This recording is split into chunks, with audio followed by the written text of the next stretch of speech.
Olá, é um grande prazer estar aqui, ter a oportunidade de compartilhar com vocês um pouco da minha história como cientista.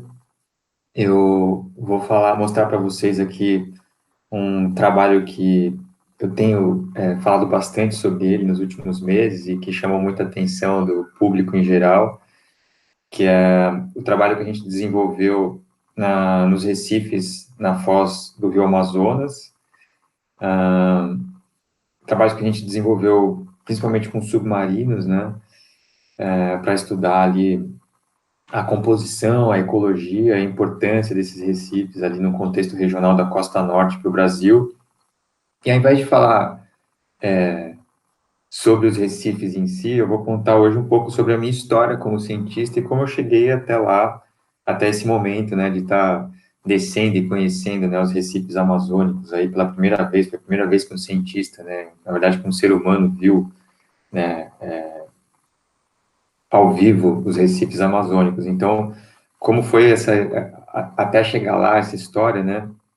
E o que eu quero aqui é tentar estimular vocês a continuar sonhando, né? A terem desejos intensos, porque às vezes a gente na vida acadêmica acha que aquela aventura, né? Ou aquela pesquisa que a gente gostaria de fazer é algo impossível de se fazer, né? Então, eu espero que a minha fala aqui hoje tenha esse papel de incentivar vocês a continuarem sonhando, que eu acho que isso é muito importante para quem está na academia. Eu sempre achei que tudo seria muito difícil para mim, etc. E realmente no começo não foi nada fácil, né? Eu venho de uma família bastante humilde e, bom, me surpreendi ao longo da carreira, então, em ter tido muitas oportunidades, né? Sempre trabalhando muito e também tendo bastante sorte, assim, porque ao longo do caminho encontrei pessoas muito importantes que colaboraram muito com a minha formação e me deram muitas oportunidades. E eu gostaria de compartilhar isso com vocês para mostrar que realmente vale a pena desejar intensamente. Eu acho que o fator mais importante que eu vejo hoje quando eu trabalho com parceiros ou com alunos ou quando eu vou recrutar novos alunos é exatamente esse desejo intenso em realizar um trabalho, né? Então, acho que é isso que faz com que a gente realmente consiga realizar alguma coisa. Então, vou falar um pouquinho da minha trajetória, vou compartilhar a tela aqui com vocês. Vocês fiquem à vontade, então, para deixar o contato de vocês, porque, infelizmente, tive que deixar gravada essa fala. Então, vocês podem deixar os contatos de vocês, que eu vou ter o prazer de responder todos vocês logo depois dessa apresentação. Então, vamos lá.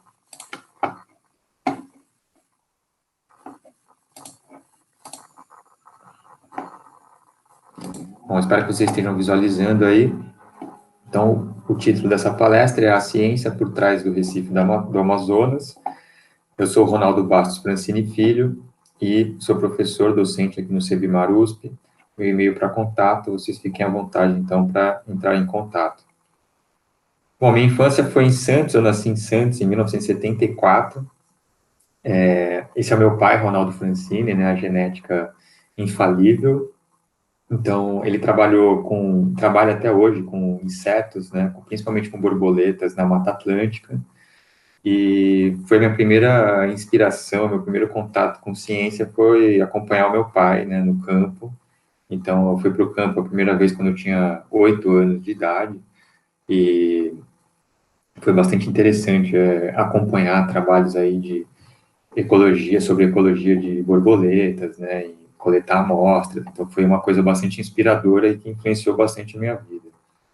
Durante a infância, eu visitei muito duas instalações, uma do Aquário Municipal de Santos e outra do Museu de Pesca de Santos.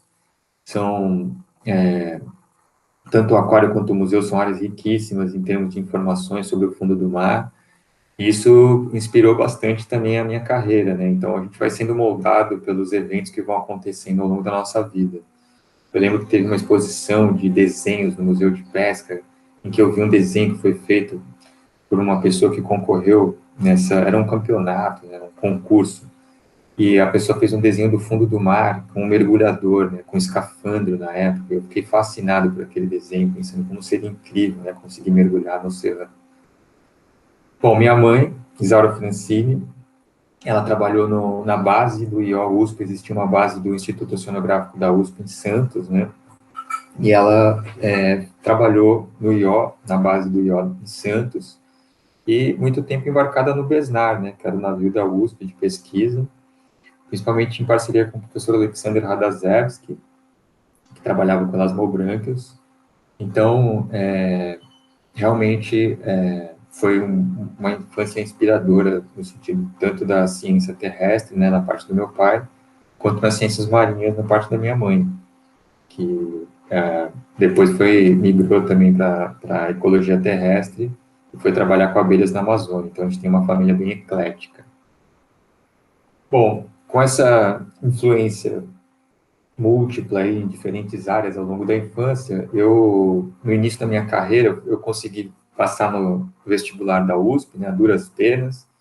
Em 1994, eu iniciei a graduação na USP, e aqui é o Instituto de Biociências, né, e eu fui falar com Pedro Gnaspini, na época, que ainda é professor lá do Instituto de Biociências, para trabalhar com besouro, né, eu estava bastante empolgado com os trabalhos que eu desenvolvi com meu pai, e fiquei interessado, então, em trabalhar com ecologia de coleópteros. Então, eu trabalhei aqui com essas armadilhas aqui de interceptação de voo na própria mata da cidade universitária, dentro da USP.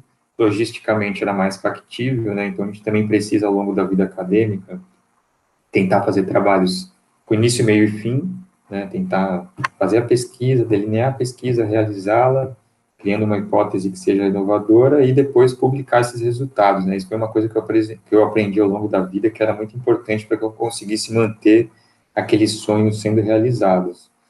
Então, eu trabalhei com o Pedro, com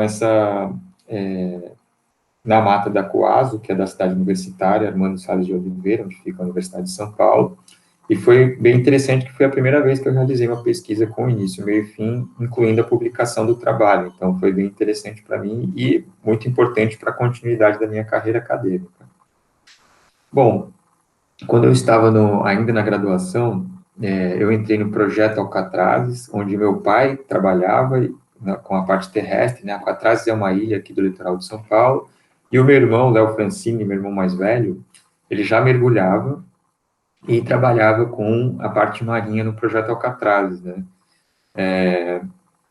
Projeto que foi idealizado pela Sociedade de Defesa do Litoral Brasileiro, que é uma ONG. Então, o Léo, que já mergulhava na época, ele me trouxe aqui para o mundo marinho. Meu primeiro mergulho foi no mar de Alcatrazes e o Léo que me batizou.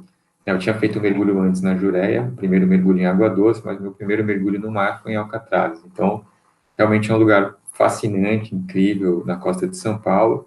E aí eu tive a oportunidade, então, de seguir os passos aí do mergulho, que passou a ser uma ferramenta de trabalho para mim o resto da vida, né? Então, muito obrigado, Léo, por ter introduzido o mergulho em minha vida.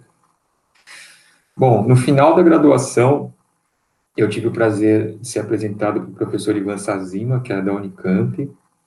E o professor Ivan, na época, tinha um projeto na FAPESP temático, que era o projeto Peixes Limpadores do Atlântico Sul Ocidental. Então, peixes limpadores são peixes que retiram ectoparasita da superfície de outros peixes. É uma interação super rica em termos de comportamentos e complexidade, muito conspícua, é muito comum de ver, né, esse tipo de comportamento em ambientes recifais. Então, o Ivan, ele me deu a oportunidade de fazer um TCC, um trabalho de conclusão de curso, na Ilha Anchieta, na Laje de Santos, focando aqui na ecologia do Elacatinus fígaro, que é um peixe neon, né, ou barbeiro, que ele atua como peixe limpador aqui no Brasil. Então, foi meu primeiro trabalho com mergulho, a oportunidade que o Ivan me deu, e o Ivan deixou claro que se eu tivesse um bom desempenho nesse período, eu poderia depois integrar outras expedições do Projeto Limpadores para outras regiões da costa, que foi uma coisa que muito me animou. Eu consegui fazer, então, terminar a graduação dentro do prazo regulamentar, a duras penas também, e o trabalho na Ilha Anchieta, a gente conseguiu publicar. Então, o Ivan gostou do meu desempenho, né? A gente fez o trabalho em parceria com vários outros pesquisadores. E em 1998, eu entrei no mestrado no IB, sob orientação do Ivan, para trabalhar em Fernando de Noronha, né? Então, foi realmente aí, nesse momento, eu comecei a perceber que as recompensas não eram poucas e que valia a pena realmente trilhar a vida acadêmica. Não que eu não achasse isso antes, né? Mas a gente sempre acha que é um pouco impossível esse momento em que você vai começar a trabalhar com mergulho em Fernando de Noronha. Bom, em Fernando de Noronha eu trabalhei com 2 peixes limpadores, mais uma espécie de lacatinos e Thalassoma noronhana, fiz uma comparação, né, entre elas, uma comparação ecológica. Fiz o mestrado, então, entre 1998 e 2000, e nesse mesmo período, como o Ivan ele não era docente da USP, ele era credenciado no programa de pós-graduação do IB em zoologia, mas não tinha um espaço, porque ele era docente da Unicamp, então ele não tinha um espaço no IB, eu fiquei como estagiário no Museu de Zoologia da USP, que fica no Ipiranga. Nesse momento da minha vida, então, eu estava fazendo esse trabalho com o Ivan em Noronha, né, dos peixes limpadores, e o Naércio Aquino Menezes, que docente pesquisador do Museu de Zoologia, ele, na época, fez um projeto que era o PRONEX, o Conhecimento, Conservação e Uso Sustentável da Diversidade da Fauna de Peixes do Brasil, e o Naércio me convidou para participar das atividades de monitoramento de peixes marinhos, né? Então, era um trabalho, na verdade, não de monitoramento, de levantamento de fauna ao longo da costa e com foco em peixes. Então, eu tive a oportunidade, nesse momento, de conhecer aqui várias localidades ao longo da costa brasileira, incluindo aqui localidades na costa norte, no Maranhão, né? Então, foi a primeira vez que eu visitei o Parcial de Manuel Luiz, que é considerado uma extensão aí do Recife do Amazonas. Então, foi, primeiro, uma oportunidade única, né, por ter a chance, então, de visitar vários lugares da costa brasileira aqui, conhecer quase todo o gradiente latitudinal e as ilhas oceânicas, principalmente Fernando de Noronha, e também por conhecer a costa norte, que seria, então, o princípio da minha história aí na costa norte, onde depois eu vim a realizar, então, os mergulhos com submarino para estudar o Recife do Amazonas. No final do mestrado ainda, então foi um período intenso, né, eu fui convidado pela SEI Brasil e pelo Programa das Nações Unidas para o Desenvolvimento para realizar um trabalho de levantamento de biodiversidade nos recifes Itacolumis, fica ali no Banco dos Abrolhos, no norte do Banco dos Abrolhos, bem em frente ao Monte Pascoal. Então, são terras de índios Pataxós aqui, e a gente tem, então, os recifes Itacolumis, essa foto do Henrico Maroni, tirada de ultraleve. Então, foi um período bem interessante que me marcou muito, e eu acabei decidindo por fazer o doutorado nessa região.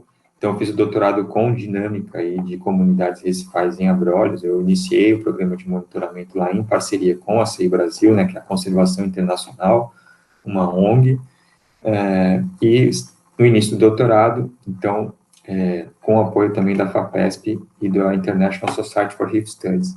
Ainda antes de iniciar o doutorado, a CI organizou um programa de levantamento rápido ao longo de todo o Banco dos Abrolhos, então tive a oportunidade aqui de trabalhar com diversos pesquisadores importantes, aqui Paulo Paiva, que trabalha com poliquetas, a Bárbara Segal, que está hoje aqui na Federal de Santa Catarina, Jerry Allen, da Austrália, Rodrigo Moura, da UFRJ, Carlos Eduardo Ferreira, da Universidade Federal Fluminense, Márcia Figueiredo, aqui do Jardim Botânico, o Léo Dutra, que está na Austrália agora, o Clóvis Castro, o Tim Werner aqui. Então, são vários pesquisadores importantes, e com esses dados que eu fui coletando aí entre 99 e 2000, eu iniciei meu doutorado. Eu realizei o doutorado entre 2001 e 2005 no Museu de Zoologia, sob orientação do Naércio, que passou a conhecer meu trabalho durante o Pronex, aquele projeto grande que eu tive a oportunidade, né, de conhecer várias localidades na costa brasileira.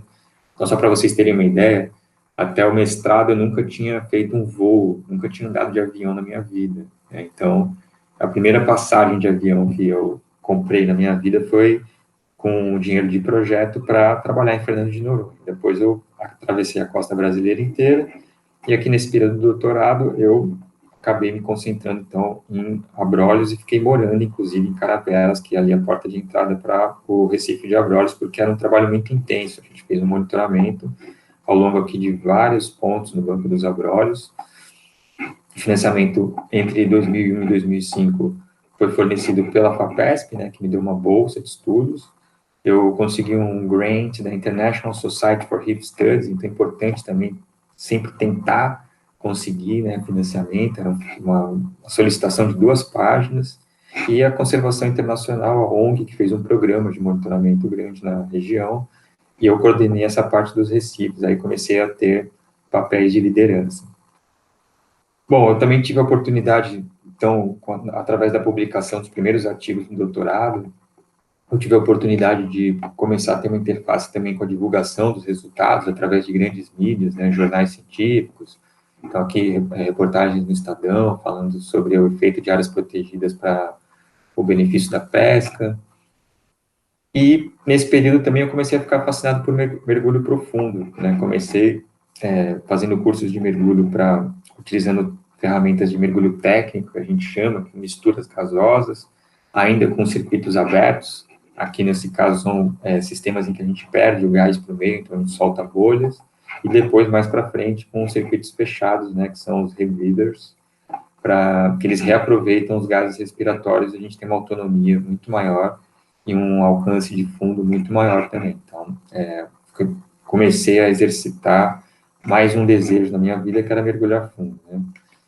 Bom, no pós-doutorado, eu comecei a trabalhar, a cooperar, na verdade, com trabalhos que utilizaram ferramentas que depois eu passei a aplicar nos meus estudos nos recifes amazônicos, né? Então, basicamente, eu fui tendo um treinamento ao longo da minha vida de várias técnicas, né, que eu acabei aplicando depois em um momento mais avançado. Eu não sabia que eu estava fazendo esse treinamento para fazer uma campanha mais multidisciplinar, né, no Recife do Amazonas, mas depois de algum tempo eu percebi que, então, todas essas etapas da minha vida foram muito importantes como treinamento. Então, eu passei a trabalhar aqui, colaborar com trabalhos com sensoriamento remoto, né, com imagens de satélite, com sonares de varredura lateral. Então, isso aqui são medidas que são feitas em campo, né, com equipamento que fica na água, e ele vai estar medindo a reflexão aí de ondas que atingem o fundo e são refletidas. Então, a gente tem aqui padrões, né, que são recifes, paleocanais aqui de rios. Então, a gente tem estruturas aqui, o fundo mole, e aqui estruturas rígidas, onde o reflexo é maior, né, e o retorno do sinal é mais intenso.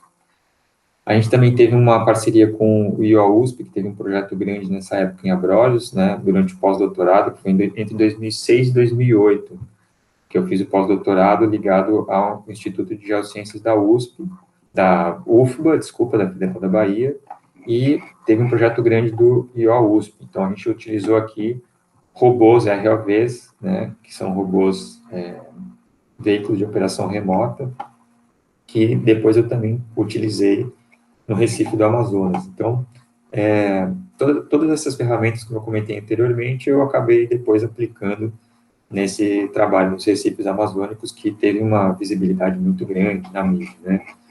Então, eu tive a chance ao longo do doutorado, do pós-doutorado, de trabalhar com vários projetos grandes e com muitas parcerias. Nesse caso aqui, o levantamento do RLV foi feito em conjunto com o professor Paulo Sumida, do IO, que é meu colega aqui na USP hoje, né? Um grande amigo também. Mais uma vez, a interface com a divulgação científica, que é através da revista Pesquisa FAPESP, né, que é do estado de São Paulo, e aqui também aplicando uma outra coisa que eu gosto muito de fazer, que é tirar fotos. Essas fotos aqui que ilustram essa matéria são todas minhas. Então, muito legal ver, né, aquilo que a gente tem como paixão e que deseja intensamente. Eu lembro que durante todos os mergulhos, tudo que eu queria era ter a câmera na mão para poder registrar coisas debaixo d'água.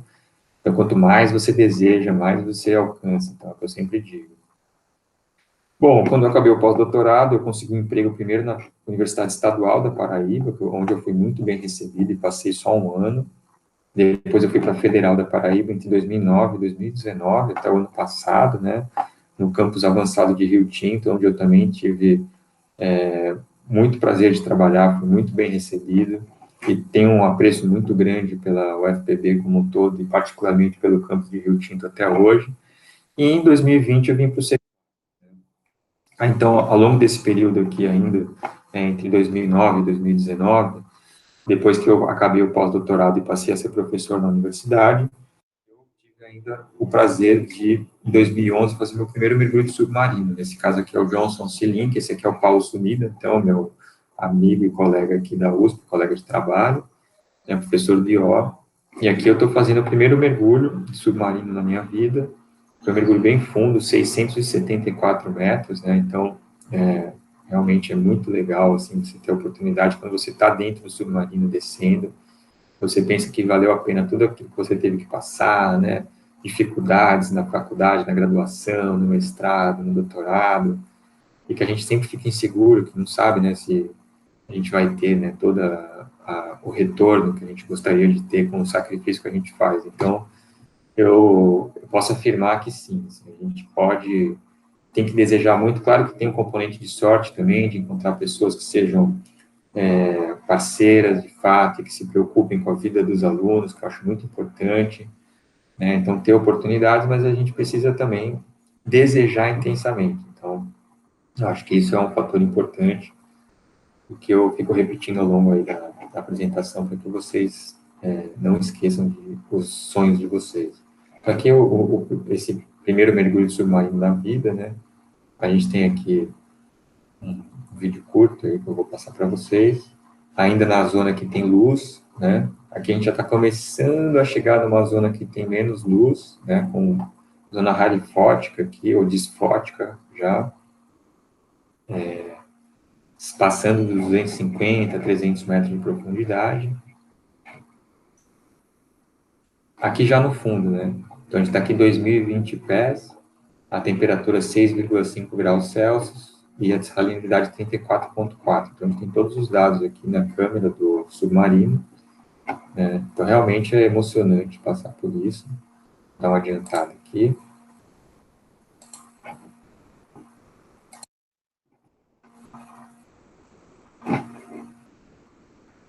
Então quem controla a câmera, aqui tem um laser, né? O laser tem uma escala de 20 centímetros, então tudo que está perto do laser aqui a gente consegue medir. E aqui eu estou filmando um peixinho que está nadando aí verticalmente. Prometheus. Bom, então aqui, toda a minha história ao longo da graduação e do doutorado, pós-doutorado, favoreceu muito aí, né, minha qualificação como pesquisador com foco no mar, né, em ecologia marinha, principalmente. Em 2014 foi feito um consórcio de pesquisa sobre o Recife do Amazonas, com financiamento do CNPq e do projeto International Ocean Drilling Project, com parceria da CAPES, e com uma série de pesquisadores aqui da USP, UFRJ, Federal do Pará, Universidade Estadual do Norte Fluminense, Federal da Paraíba e o Woods Hole. Hoje eu estou no CEBIMAR, né, colocando aqui ainda o UFPB, o CEBIMAR USP, porque minha história no Recife do Amazonas começou quando eu ainda estava na UFPB. Aqui são meus parceiros principais desse grupo central que permanece até hoje, né, unido, trabalhando aí pela ciência marinha, não só no Recife do Amazonas, mas em outras partes do Brasil também, do mundo.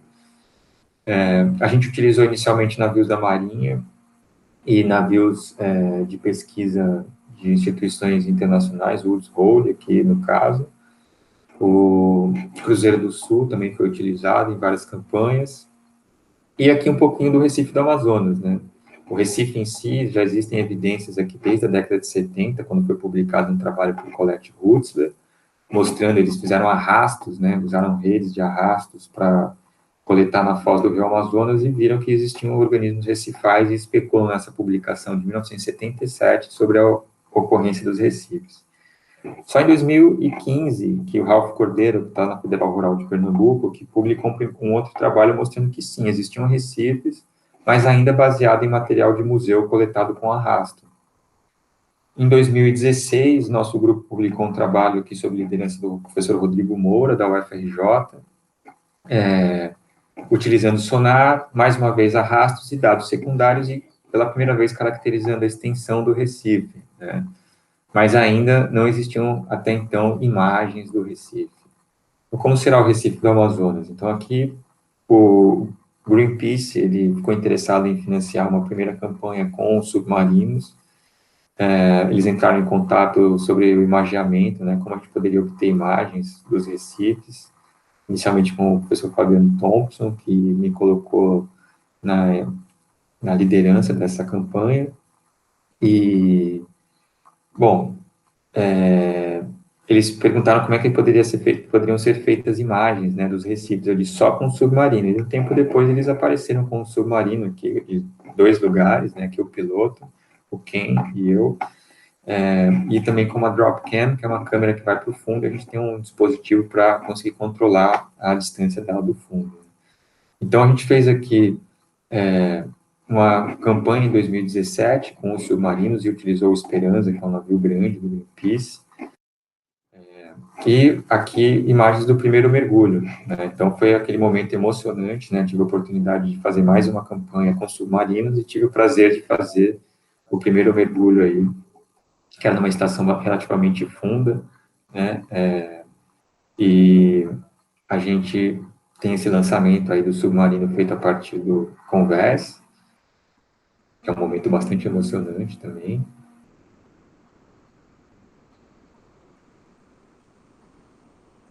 Então, só mostrando mais um pouquinho do procedimento, né? O submarino sendo colocado na água. E aí o mergulho em si tem essa pessoa que retira o cabo, né, de que acopla o submarino ao navio, e a gente fica livre para ir para o fundo.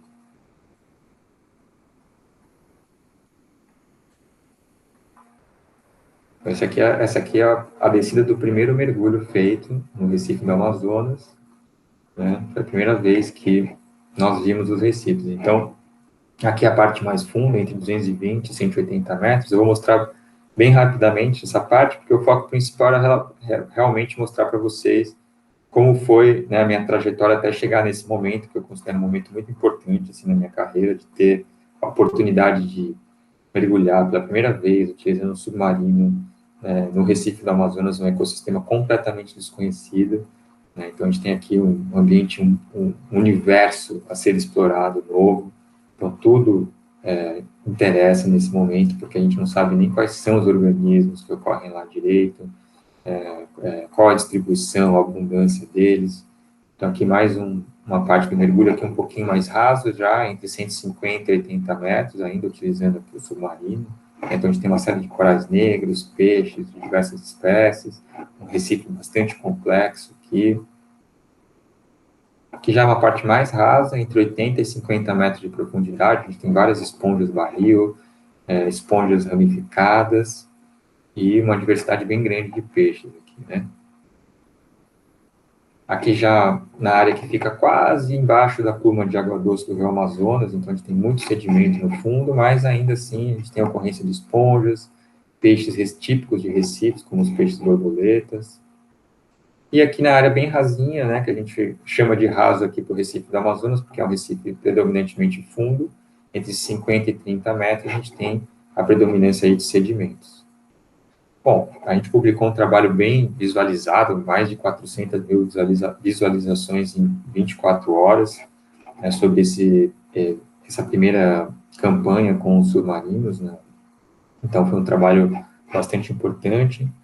E é isso, pessoal. Eu queria agradecer aqui, mostrando uma foto da minha filha mergulhando comigo em Fernando de Noronha, agradecer ao Cibimar USP por me acolher calorosamente, que é a instituição sede minha hoje e que vai ser sempre.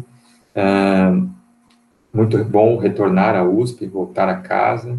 A CAPES, CNPq, o IO, Marinha do Brasil, o FPB, Universidade Federal do Pará, o Greenpeace, o ENFRO, o FRJ, que são aqui, representam essa rede de pesquisadores e os órgãos de financiamento também.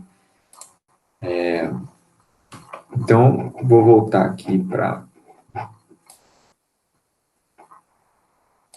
a nossa reunião e é isso, pessoal. Espero que vocês tenham gostado e vocês deixem, então, as dúvidas, perguntas e críticas e sugestões nos comentários e espero que vocês tenham conseguido se inspirar. Eu realmente nunca imaginei que eu teria a oportunidade de fazer tantas coisas incríveis na minha vida e felizmente, eu continuei acreditando e sonhando intensamente. Então, eu lembro que eu sempre fui meio hiperativo e dormia sonhando com aquilo, acordava sonhando com aquilo. Né? Sempre duvidando um pouco de que as coisas realmente aconteceriam, mas acontecem. Então, por favor, não deixem de sonhar, porque acho que isso é o ponto mais importante, não só na vida acadêmica, mas na vida como um todo. Tchau, pessoal.